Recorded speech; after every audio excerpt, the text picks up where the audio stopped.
जेव्हा आपल्याला 2 मुलं सांभाळण्याची जबाबदारी येते आणि मदतीला कोणीच नसतं, ह्या छोट्या बाळाला सांभाळायचं असतं आणि एका बाळाला स्कूलची तयारी करून त्याला स्कूलला पाठवून त्याचं रिटर्न आल्यानंतर स्टडी घ्यायचं, सगळं जेवण खावण सगळं सगळं करायचं आणि त्याच्यात आमचं छोटे मी आपण आता खायला लागले, त्याच्यामुळे त्याच्यासाठी वेगळं काय करायचं ते टास्क आहे माझ्यासाठी. घरातली कामं आवरायची, तो स्कूलला गेल्यानंतर हा जर झोपला तर ती कामं पण आवरतात माझी आणि आमचे साहेब झोपले नाही तर मग कामाचा बट्टा बळस ह्याला असं घेऊन बसावं लागतं, है ना, है ना.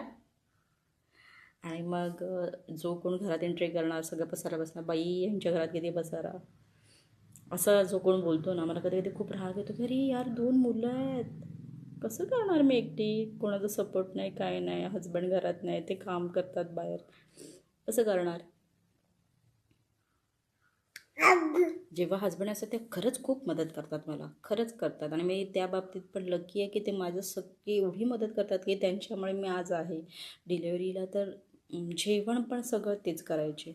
मी डिस्चार्ज 5 दिवसात होऊन आले, त्याच्यानंतर जेवण करणं प्लस मोठं मला ऑपरेशन आणि सिझर दोन्ही झाल्यामुळे मला बेडवरून उठता येत नव्हतं. तेव्हा खरं सांगू ना, खरी नाते असून कोणाचाच उपयोग नाही झाला, फक्त उपयोग झाला तो फक्त माझ्या नवऱ्याचा. त्याने माझी इतकी केअर केली, खूप केअर केली. मला 2 महिने तरी काहीच करून दिलं नाही, पण मी करायचे, उठायचे. मला पण कळत होतं की एकटा पुरुष किती करू शकतो. पण खरं सांगू ना, एक लेडीज करेल ना त्याच्यापेक्षा जास्त माझ्या नवऱ्याने केलं. मुलाची अंघोळ, स्कूलचं टायमिंगवर त्याला टिफिन बनवणं, म्हणजे कमाल आहे. केलं आणि मी त्या बाबतीत खूप लकी आहे की त्यावेळेस मला सांभाळणारा मला नवरा मिळाला. दुसरं काय पाहिजे असतं आपल्याला. आणि हे असं एक प्रकार एक प्रकार सारखा असंच करत असतो. खरं सांगू ना, कोणाची मदत नसताना 2 मुलं सांभाळणं ना, दोघांना सांभाळणं खूप कठीण आहे, खूप कठीण आहे, खूप म्हणजे खूप.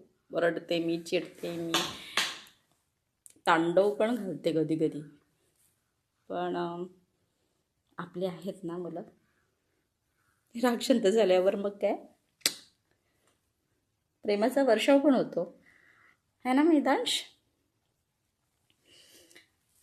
तर असं आहे एका लाईफ आपली.